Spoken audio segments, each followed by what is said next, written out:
Every year, many new investors try their luck in stock market. Especially during the bull run, we see many new investors entering the stock market with a dream to generate multi-bagger returns. But majority of them get disappointed and eventually exit from the stock market. Hey everyone, my name is Sahil and this is my Personal Finance Academy. If you're someone who has started your stock investment journey during last year bull run of 2021, there are chances that your portfolio would be in red. And you would be confused about what to do next. Or if you're someone who is planning to start your investment journey today, then you would be confused about where to start from. So in this video, I've tried to give you a direction in terms of how to identify the best stocks for investment in stock market. But before that, I've explained the difference between a trader and an investor. Alright, let's get started. When you start your journey in stock market, the first thing you need to decide is whether you want to be a trader or an investor. What is the difference between a trader and an investor?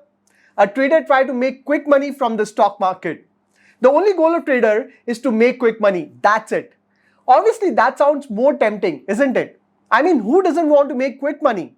You remember that meme, 25 din mein paisa double? Everyone wants that. The only problem is majority of traders fail to make quick money. In fact, what if I tell you that 99% traders fail to beat even FD return? Well, I'm not saying this. These are exact words of Zerodha founder Mr. Nitin Kamath. He once tweeted that just 1% of active traders make more than bank's fixed deposit over 3-year time frame. Just imagine the person whose company Zerodha itself make money from trading is saying this. So first of all, if you have started stock investment or planning to start your stock market journey, then be very clear that it is not a cakewalk to make quick money from trading. I'm sure you will come across many so-called experts, brokers, friends, etc. claiming how much money they have made in stock market. And it sounds very fascinating. But the fact is that you might make good profit in 8 out of 10 trades, but it just takes 1 or 2 bad trades to wipe out all your profits. Personally, I believe that trading is a full-time job. You can't do part-time trading and make quick money. Yes, in the short term, when the markets are rising, you might make quick money. But like Nitin Kamath said, in the 3-year time frame, just 1% active traders make more than bank's fixed deposit. So remember this. The biggest problem is majority of young investors start their stock market journey when the market has already jumped a lot. They look at the past 6 months or 1-year return and get tempted to make quick money. That's what happened last year in 2021 bull run. And that's what has been happening since many decades. Every time when there's a bull run, new investors join the party when the party is about to over. And eventually they end up losing their money. On the other side, if you're someone who has a job or a business, then you can become a stock investor and invest for long-term wealth creation by identifying quality businesses. Personally, I am a long-term fundamental investor looking to create wealth in the next 5, 10, 15 years. My logic of investment in stocks is very clear. When you invest in a stock, you invest in a business. You become a part owner in that business. So when you invest in a good business, do you exit based on stock price movement or book profit or loss in a few months? If you do that, then you are not an investor. You are a trader who doesn't care about the business. A trader only cares about the stock price. But as an investor, I look at the business. And when I invest for the next 10, 20 years. Or maybe few stocks I would pass on to my next generation. Unless there is a sharp change in the fundamentals of the company. So when you invest in a company, you are a part owner in that company. Think from that perspective. If you think from that perspective, you will utilize the fall in the market as an opportunity to accumulate quality stocks at discounted price rather than panic selling. The only thing you need to ensure that the business is fundamentally strong. I hope we are clear on trading versus investing. Now, if you still feel that trading is better, then you can skip this video because in the later part of this video, I am going to tell you how to identify the best stocks for long-term wealth creation. So first thing you need to do to identify best stocks is keep a track of the economy. And for that, you need to read newspaper because ultimately it is the macro and microeconomic factors that decide how much return you can generate from the market. And you need to understand the impact of major economic factors on the stock market. See, this is something that you won't learn overnight. It will take time. But if you want to create wealth in the stock market, you need to build a solid foundation. It is just like constructing a 100-floor building. But in order to construct a 100-floor building, first thing you need to do is build a solid foundation. And that's where you need to read newspaper like Money Control, Economic Times, Live Mint, etc. For example, during COVID, Nifty tanked from highs of 12,000 in February 20 to lows of 8,000 in April 20. And then suddenly we saw a huge jump in stock market. Nifty zoomed from levels of 8,000 to levels of 18,500. And majority of young investors started investing when Nifty touched levels of 18,000. But how many really asked, when economy has tanked badly during COVID, why did the stock market jump? For that, you also need to understand the US market because Indian markets are linked with global markets, especially US. During COVID, many businesses struggled to survive in both US and India. And US government especially pumped billions and billions of dollars in the economy. How did they do it? They reduced the interest rate to near zero and issued bonds at near zero interest rate. This resulted in huge liquidity and that money got pumped by FIIs into the Indian stock market. As a result, Indian stock market jumped crazily.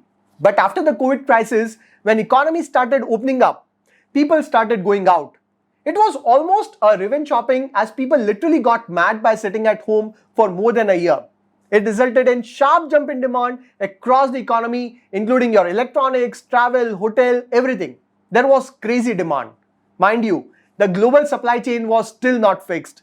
So the supply was limited, and due to high demand and low supply, we saw a sharp increase in inflation rate in the US as well as in India.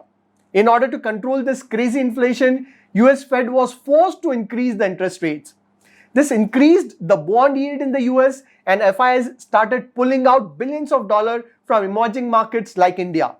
They made good profits during the bull run and booked profits. Hence, the stock market started falling in 2022.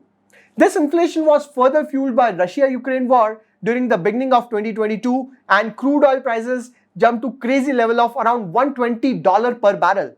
And when oil and gas prices goes up, it impacts everything in the economy. The travel cost goes up and that is reflected in everything including fruits and vegetables. This inflation reached crazy level in the US and US Fed had to take hawkish stand to control this rising inflation. As of today, at the time of creating this video, the world is facing the threat of global recession. And the reason is due to high interest rates. So this is how interest rates impact the stock market. Likewise, there are many other factors that impact economy, individual sectors and stocks. You can get this information only when you read newspaper every day. And when you read the newspaper, you also identify growth opportunity in various sectors.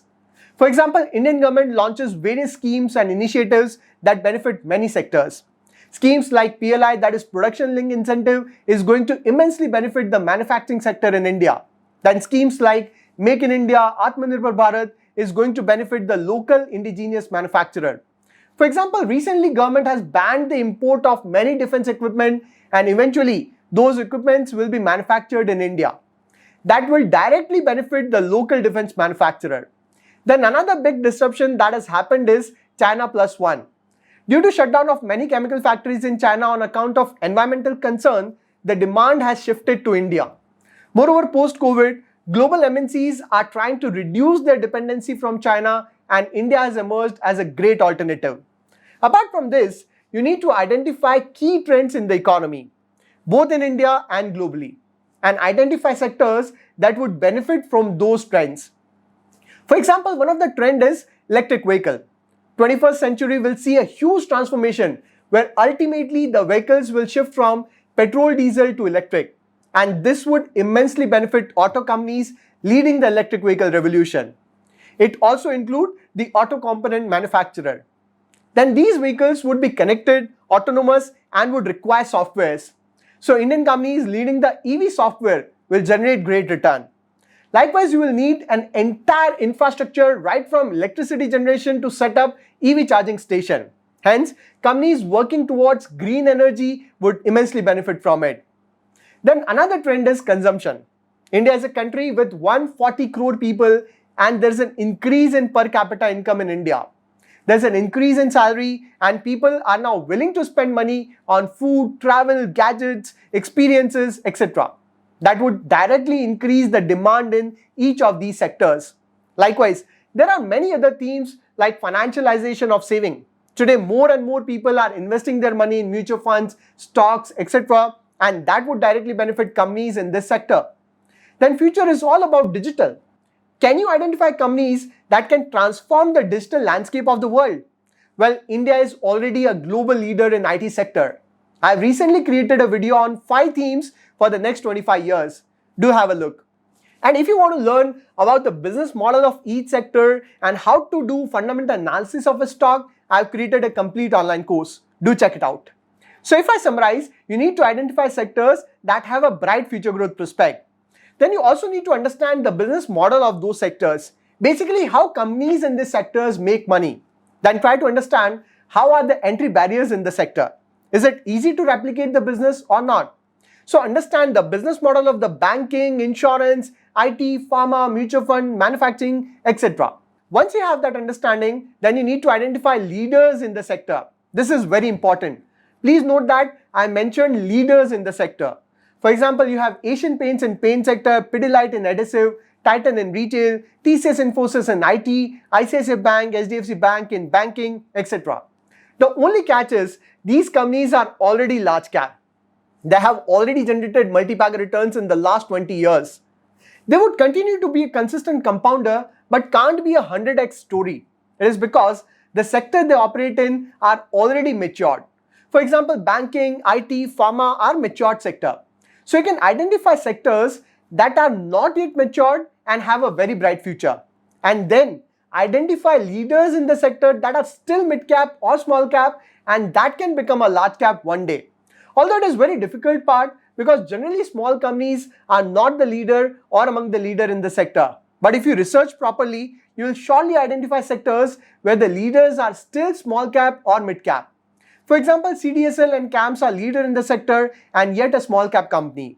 Then another example include Dixon Technology in electronics manufacturing, Polycab in cables and wires and FMEG segment, then MapMy India in digital maps, KPIT in EV software, etc. In fact, there are many more examples.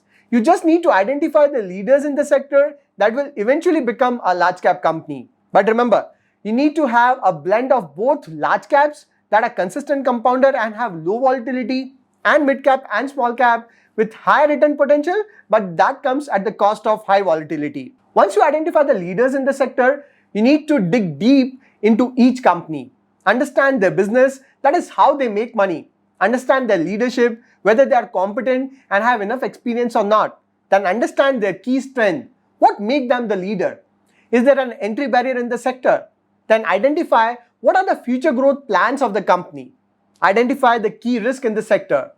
Then figure out the financial strength. How is the growth in the past? How is the profitability? How is the debt to equity structure, etc. And finally, understand the valuation of the company.